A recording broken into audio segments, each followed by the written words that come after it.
Alright. Hari ni ada artis daripada Sarawak. Artis Sarawak. Mari kita tengok. Okey bang. Hello, ya. Apa khabar bang? Baik, baik. Artis Sarawak. Artis Sarawak, Okey Festival bang. Sarawak. Boleh cerita tak ini tahun berapa? Maksudnya tahun macam mana? Tahun menyanyi ke apa? Menyanyi Tahun menyanyi. Kita Ah. mula nyanyi tahun 2009. 2009. Album. Zaman tu masih zaman-zaman album lagi lah. Oh. VCD lagi. Masih pakai VCD lagi ya? Sekarang semua YouTube. Sekarang semua dah lepas lah, kat mana-mana semua dah ada. Okey bang, sebelum tu kita nak dengar abang punya suara sikit boleh? Suara artis Sarawak mari. Okey bang. Pengujiku ngau, penguji nuan, endak sama. Lagu Badukir. Abang punya suara nang nyaman lah bang. Nang nyaman lah. View lagu ini Ha? Berapa tahun? 2.7 juta. 2.7 juta. Oh dia punya view 2.7. Yes. Okey, so harap Keluarkan video tahun lepas keluarkan tahun lepas. lagu ini. Baru setahun dah 2.7. Ya. Okey, harap video ni orang Sarawak, orang apa lagi? Orang Borneo yang nampak kan, korang bagi like, bagi video, bagi komen dekat video ni biar kalau diorang nak tengok dekat mana, dekat apa? Heli. Channel YouTube. Channel PBP. Channel PPP baik. Yes. Okey, jangan lupa tengok artis daripada Sarawak. Okey, kita nak tanya abang ni pula, Big Boss ni. Macam mana bang makan di sini bang? Wow, Nang nyaman? makan di sini memang best.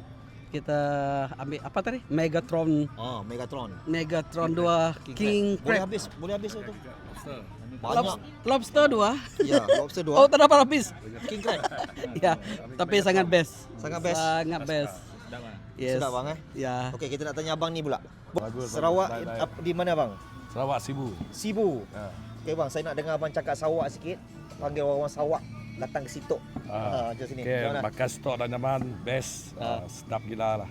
Sedap gila. Baik bang ya. Style bang. Okey bang. Abang nama? Tigong.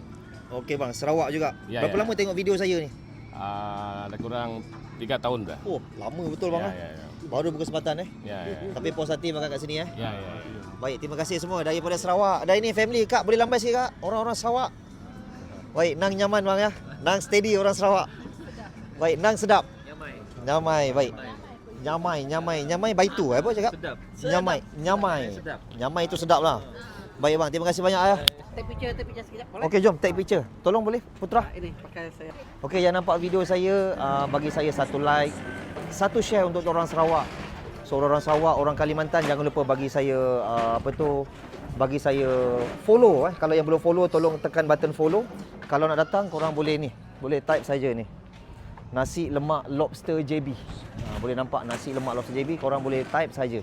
Okey, dan kalau nak datang waktu berbuka puasa, kan kena buat tempahan. Korang buat tempahan tapi bukan yang beragama Islam. Sebab saya punya pelanggan ni